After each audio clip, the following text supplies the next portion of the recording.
2 సంవత్సరాల క్రితం కర్ణాటకలో కాంగ్రెస్ ప్రభుత్వం ఏర్పాటైనప్పుడు 2.5 సంవత్సరాలు సిద్ధరామయ్య, 2.5 సంవత్సరాలు శివకుమార్ ఆ విధంగా పరిపాలన కొనసాగుతుంది అనుకున్నారు అందరూ.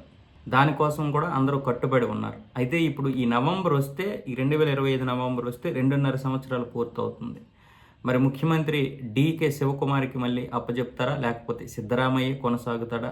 ఇవన్నీ అధిష్టానానికి విడిచిపెట్టకుండానే కర్ణాటకలోనైతే మంత్రివర్గం, ఎమ్మెల్యేలు అందరూ కూడా ఒక విధంగా ఇక్కడ రాజకీయ లుకలుకలైతే మొదలయ్యాయి కర్ణాటకలో. ఎందుకంటే ఇప్పుడు డీకే శివకుమార్ వర్గము ఆయనకి కంపల్సరీగా ముఖ్యమంత్రి పదవి ఇవ్వాలని పట్టుబడుతుంది. అయితే డీకే శివకుమార్కి కూడా వ్యతిరేక వర్గం ఒకటి తయారైంది. ఇప్పుడు వాళ్ళందరూ కలిసి డీకే శివకుమార్కి కాదు, ఒక దళిత వ్యక్తికి అయితే ముఖ్యమంత్రి ఇవ్వాలని చాలామంది డిమాండ్ చేస్తున్నారు. ఇప్పుడు ఈ విషయం కొత్త విషయం అయితే తెరపైకి వచ్చింది కర్ణాటక కాంగ్రెస్లో.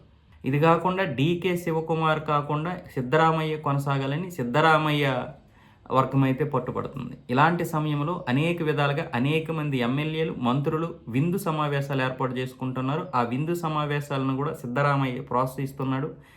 అతను ఈ 5 సంవత్సరాల కాలం అంటే మరో 3 సంవత్సరాలు ముఖ్యమంత్రిగా ఉండడానికి ఇలాంటివి ప్రోత్సహిస్తున్నాడు అంటూ డీకే శివకుమారి వర్గం అయితే ఆరోపిస్తుంది సిద్ధరామయ్య.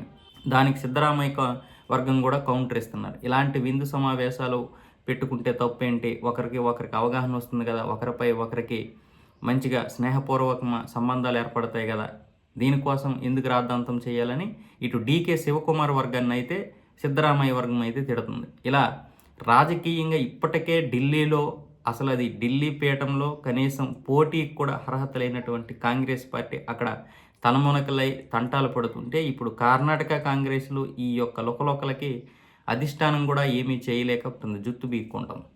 ఇటు ఖర్గే గారు కూడా వద్దు, ఇప్పుడు మీరు మాట్లాడొద్దు, నవంబర్ వరకు చూద్దాం, డీకే శివకుమార్, సిద్ధరామయ్య వాళ్ళిద్దరూ మాట్లాడుకుంటారన్నా కూడా ఇక్కడైతే చాలా వరకు మంత్రివర్గం, ఎమ్మెల్యేలు వీళ్ళందరూ కూడా ఇప్పటికే రచ్చ చేసేస్తున్నారు. మరి ఇదంతా అధిష్టానం ఏ విధంగా చూస్తుందో చూడాలి. ఈ ఫిబ్రవరి 5వ తారీఖున ఢిల్లీలో ఎన్నికలు అయిపోయిన తర్వాత 8వ తారీఖున ఫలితాలు అయితే వస్తాయి. ఈ ఫలితాలను చూసిన తర్వాతే కాంగ్రెస్ ఏదైనా స్పందిస్తుంది. ఎందుకంటే కాంగ్రెస్ అక్కడ కనీసం డిపాజిట్ అయినా రాకపోతే కాంగ్రెస్కి ఢిల్లీలో మరొక మళ్ళీ పరుగు పోయే అవకాశాలు ఉంటాయి. కాబట్టి ఈ ఢిల్లీ ఎన్నికల మీద మాత్రమే కాంగ్రెస్ అయితే ఫోకస్ పెట్టింది ప్రస్తుతానికి.